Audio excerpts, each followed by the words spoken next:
వానల్లు గురువాలే వానదేవుడా, వర్షండ్లు వండాలే వానదేవుడా, నల్ల నల్ల మబ్బులు వానదేవుడా, మెల్లంగా గురువాలే వానదేవుడా. అబ్బా, ఎన్నడో పెద్ద బాలశిచ్చలా చదువుకున్న పాఠం. మా నాయన నాతోని చిన్నప్పుడు బట్టి పట్టిపించిందిలే. అయితే వాన కోసం చేసే ప్రార్థనట గిది. అందుకే వానకాలం వస్తే నాకు గిదే పాఠం మతికత్తది. అవుగాని వానలు పడతానే అనొల్లా అసలు. నిజం చెప్తున్నా, ఎండ ఎండ సంపుతుంది. ఇవాళనే జరంతా ఇట్లా ముసురు ముసురు ఉన్నట్టున్నది, కానీ వాన లేదు ఏం లేదు. నిన్న మొన్నటిదాకా ఎండాకాలం ఆఖర్లోనేమో వాన కొట్టింది.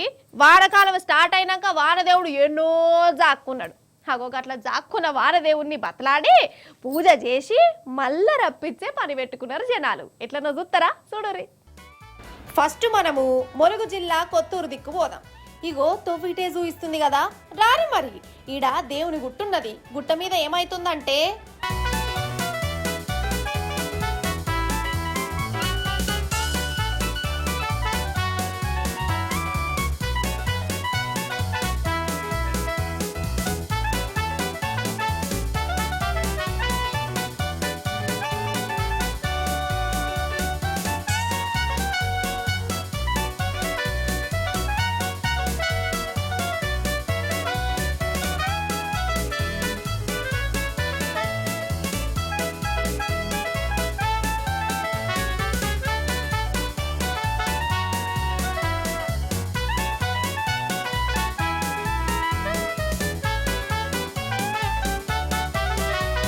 ఓష్ని ఇదేంది అన్నం తింటూ రాయట్లా. తింటే తినని గాని పల్లెం లేదా వీళ్ళకు. కమస్కం ఇస్తరాకులన్నా తెచ్చుకుంటే ఏమో అనుకునేరు. వీళ్ళు ఆనదేవునికి నైవేద్యం పెడతారు. ఇది ఊరాచారము. వానలు కురవాలని ఈ ఊరి జనాలు ప్రతి ఏడాది వానకాలంలో పెద్దగుట్ట కాడికి పోయి దేవుని గుడి కాడ బియ్యం, బెల్లం, పాలు కుడుకతోని పాశ బుబ్బ చేసుకుంటారు. ఈ బుబ్బను లక్ష్మీ నరసింహస్వామికి నైవేద్యం పెడతారు. అటెనక పెద్ద బండరాయి మీద ఆ పాశ బుబ్బను పోసి ఊరి జనాలందరికి ఇట్లా తినుకుంటా మొక్కు చెల్లించుకుంటారు. ఇట్లా చేస్తే ఆనదేవుడు కర్ణించి మస్తు వానలు కురిపిస్తాడని ఇలా నమ్మిక. ఇట్లా ఎప్పటి సంది వస్తున్న ఆచారం అట.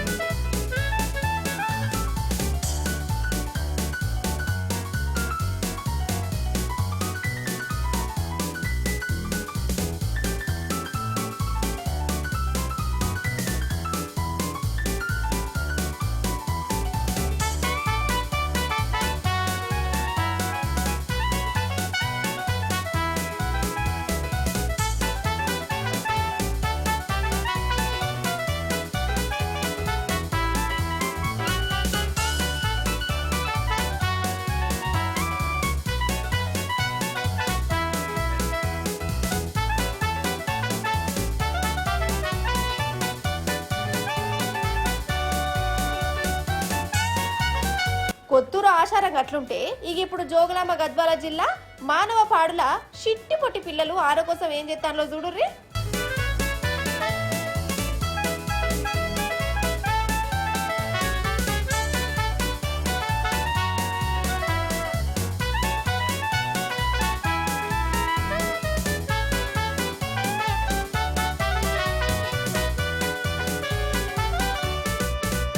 వారెవ్వా చూసిరా, పిల్లలు ఎంత పెద్ద ఎగురం పెట్టుకున్నారో. ఆన కోసం మానవ పాడులో ఉన్న ప్రతి ఇంటి నుంచి ఒక పిల్లగాన్ని తీసుకొచ్చి లికమాయకు మట్టితోని గప్పిపిస్తారు. అటెనక పూజలు చేసి అలుకు చల్లుతారు. ఇట్లా చేస్తే మట్టిని గడిగేదందుకు మీదికెళ్ళి గంగమ్మ తల్లి వస్తుందని నమ్మిక. ఇట్లా ప్రతి ఏడాది చేస్తారట. చేసినప్పుడల్లా వానలు మంచిగా పడతాయటనోళ్ళ. ఇక నిర్మల్ జిల్లా బైంసా మండలం మహాగంలా వానదేవుని చల్లని సూపు కోసం బిందెలలో గోదావరి నీళ్లు పట్టుకొని ఊరేగించుకుంటూ పోయి ఊర్లో ఉన్న గుళ్ళకు ఇట్లా జలాభిషేకాలు చేసిర్రు. పూజలు చేసి ఆనదేవునికి మొక్కుకున్నారు.